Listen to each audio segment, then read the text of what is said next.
Fala galera, Gildo Moraes aqui, professor de História do Colégio Curso e Aplicação, e hoje nós temos um tema espinhoso para tratar. Aqui, né? A ascensão dos regimes totalitários na Europa Ocidental, ou, se você preferir, o nazifascismo na Europa. Galera, de acordo com o Barraclough, que é um historiador, no seu livro Introdução à História Contemporânea, ele vai dizer que o nazifascismo ele é um tema complexo de ser estudado, por alguns motivos. Primeiro, galera, a sua efemeridade. Palavra bonita, né? Parece até que eu estudei. Mas por que efemeridade, galera? Segundo Hitler, o Reich, que é o Império Alemão, deveria durar 1000 anos, dura 30 e poucos. Então é muito rápido, é um fenômeno muito curto, né? Segundo, ele é muito próximo da nossa existência, certo? É um fenômeno recente. A exceção de Hitler na Alemanha se dá em 33, né? De Mussolini na Itália em 22. Então são fenômenos muito recentes. E justamente por conta disso, ainda carregados de muito sentimento. Veja bem, galera, como é que eu vou pedir para um judeu analisar com frieza científica o Holocausto? Ainda é um tema carregado de um peso sentimental muito grande. E por último, galera, a sua concentração. Embora a gente tenha regimes análogos ao totalitarismo em algumas partes do mundo, o Brasil foi totalitário, o Brasil foi protofascista, né? Desculpa, que é o caso do Vargas, Espanha, Portugal, né? O fascismo per se, ele vai ficar circunscrito à Itália e à Alemanha, né? Então, galera, esses elementos demonstram para a gente a complexidade de estudar o fenômeno do fascismo.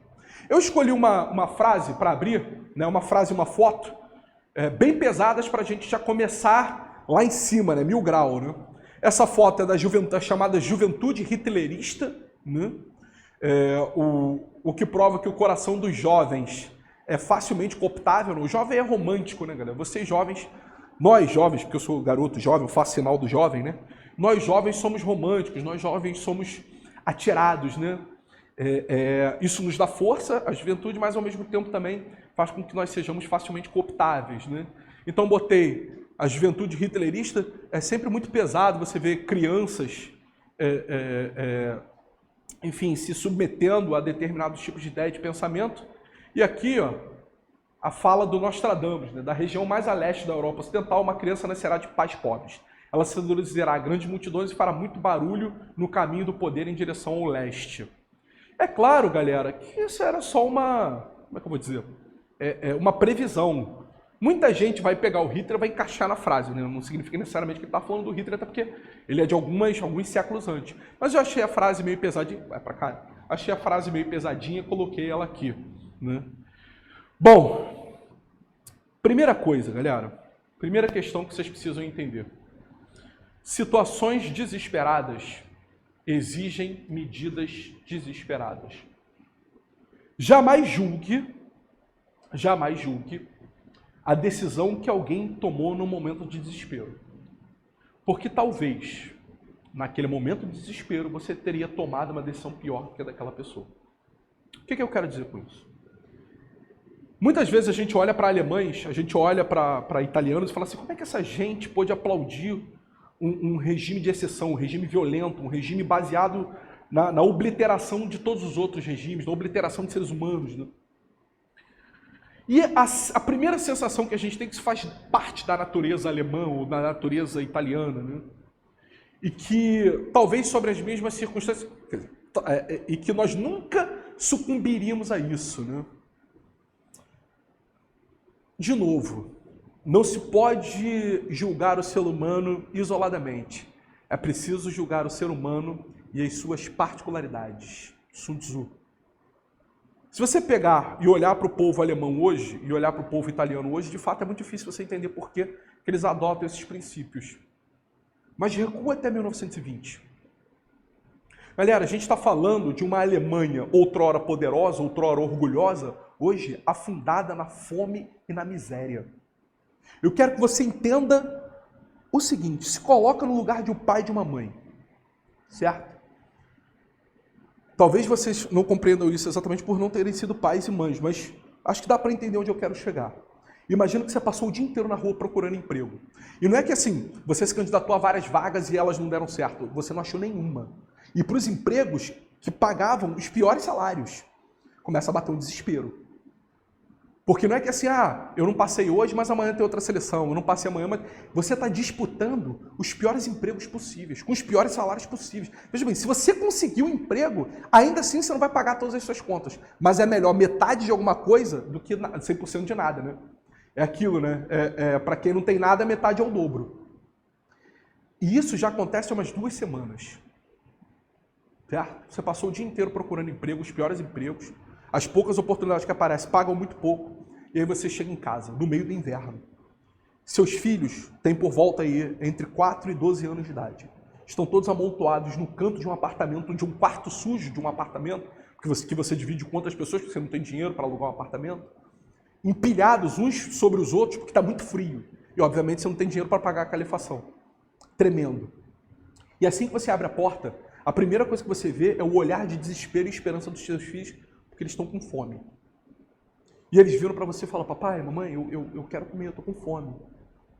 Tenta imaginar a dor no coração de um pai e de uma mãe quando um filho implora por comida e ele não tem comida para dar.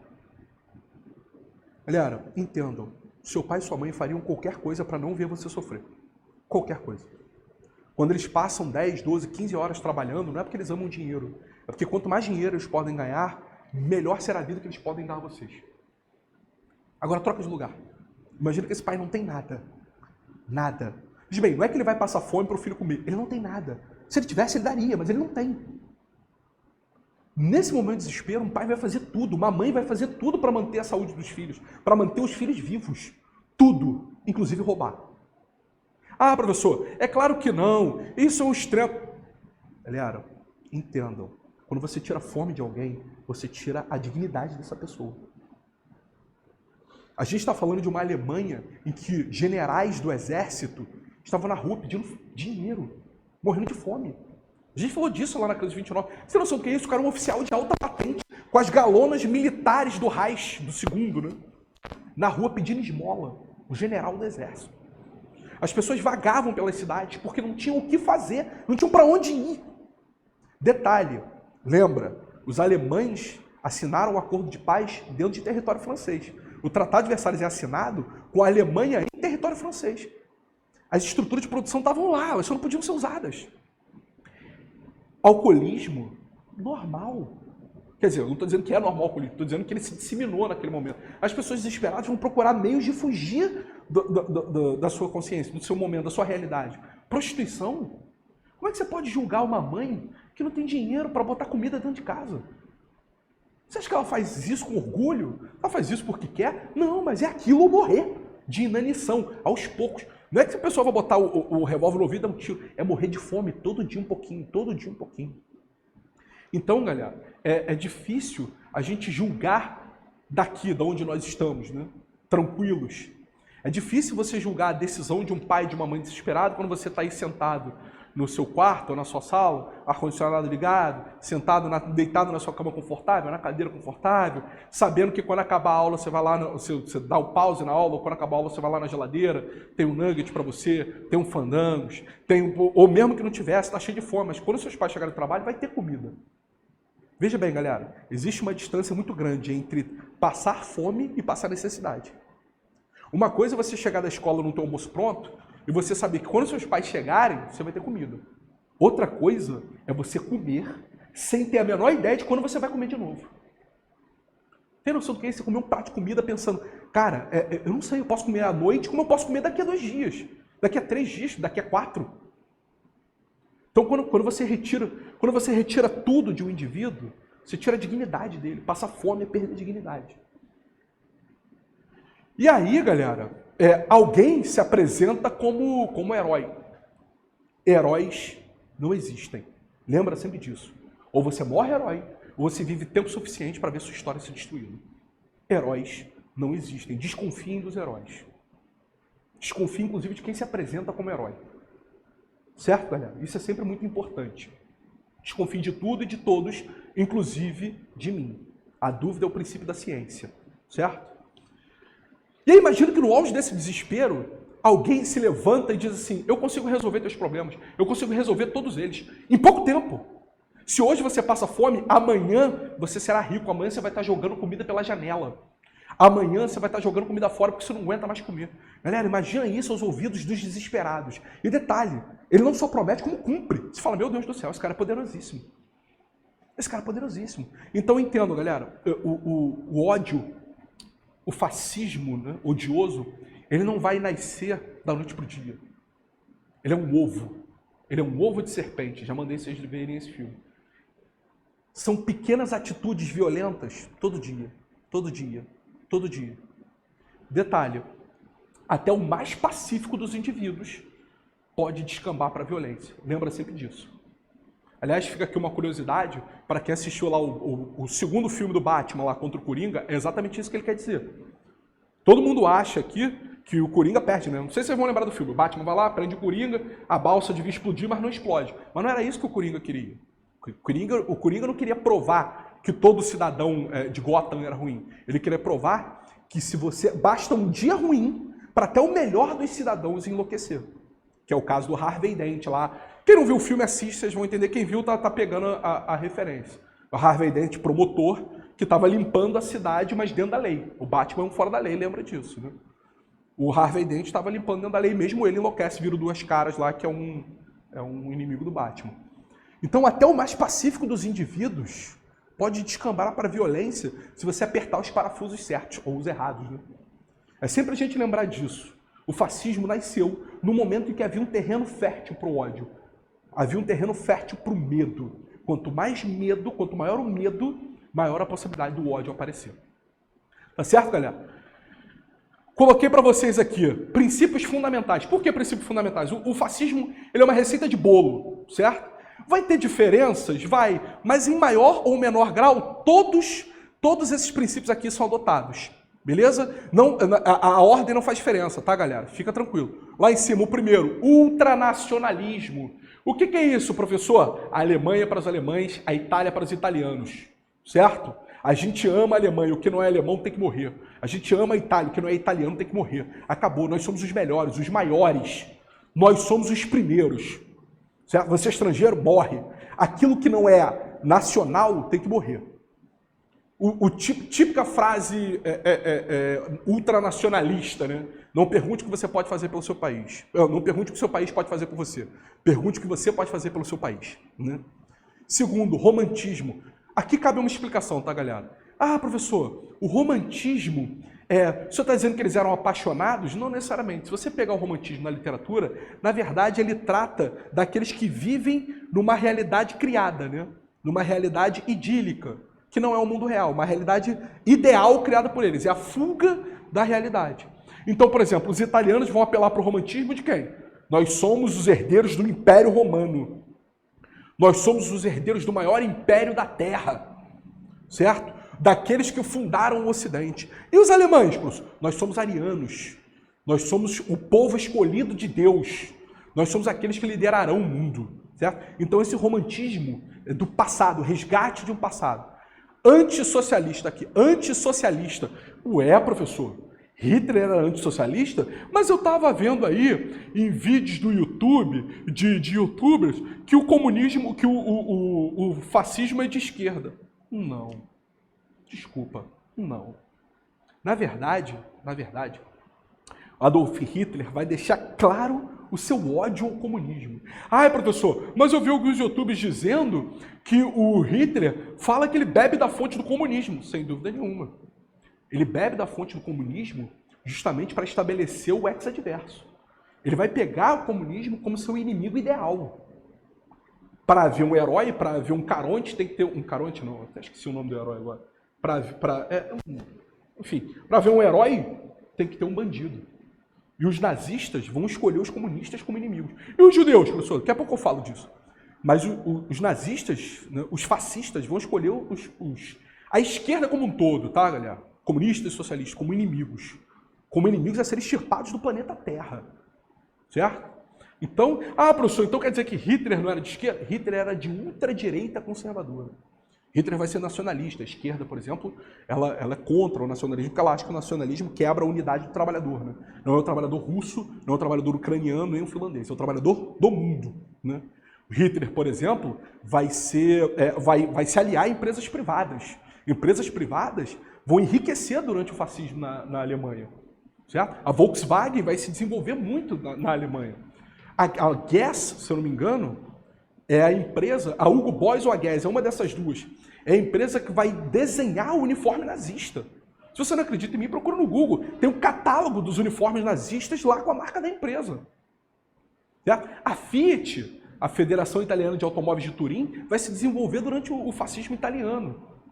Então, há uma forte aliança entre a burguesia empresarial e o fascismo. Né? Inclusive, muitos donos de empresas vão comprar mão de obra escrava dos campos de concentração. Ah, professor, a gente tem estados totalitários de esquerda? Muitos historiadores vão dizer que não dá para comparar, né? Não é exatamente a mesma coisa. Mas a gente vai ter, vamos lá, a gente vai ter estados, qual é a palavra? Ô, Gildo, não é totalitário, qual é a palavra? A gente vai ter ditaduras de esquerda? Sim. Sim. Falar que o fascismo é de ultradireita conservadora não é isentar a esquerda dos seus problemas. Mas entendo, galera, essa discussão no meio acadêmico sequer existe. Ela é um ponto pacífico, ela é óbvia. Certo? Aliás, se você não acredita em mim, vira para qualquer neonazista, por favor, não faça isso, pelo amor de Deus, é só uma piada. Vira para qualquer neonazista e fala que ele é comunista, para você ver o que ele vai dizer. Né? Vira para qualquer neonazista e fala que ele é comunista. Né? Então, na verdade, o ódio ao comunismo, ao socialismo, era gigantesco. Né? Machismo era uma sociedade extremamente masculinizada, irracional. Galera, era uma comunidade, era uma sociedade anti-intelectual, tá até aqui embaixo, acabei repetindo, né? É o culto ao irracionalismo. Respostas rápidas. Opa, errei aqui, perdão, pessoal. Respostas rápidas, né? Do tipo assim, bandido bom é bandido morto. Certo? A culpa da crise econômica alemã é dos judeus. Coisas simples, que não requerem muitos pensamentos. Aliás, o Guderian, o Hans Guderian, que é o cara que, por exemplo, vai ser o pai da Blitzkrieg alemã, né? Ele dizia o seguinte: toda vez que eu ouço um intelectual falar, eu tenho vontade de pegar na minha arma. Né? Aquela ideia de, não, os intelectualoides levaram o mundo à fome. Né? Tem que agir, não tem que pensar, tem que agir. Culto à guerra, à violência, ao belicismo. Né?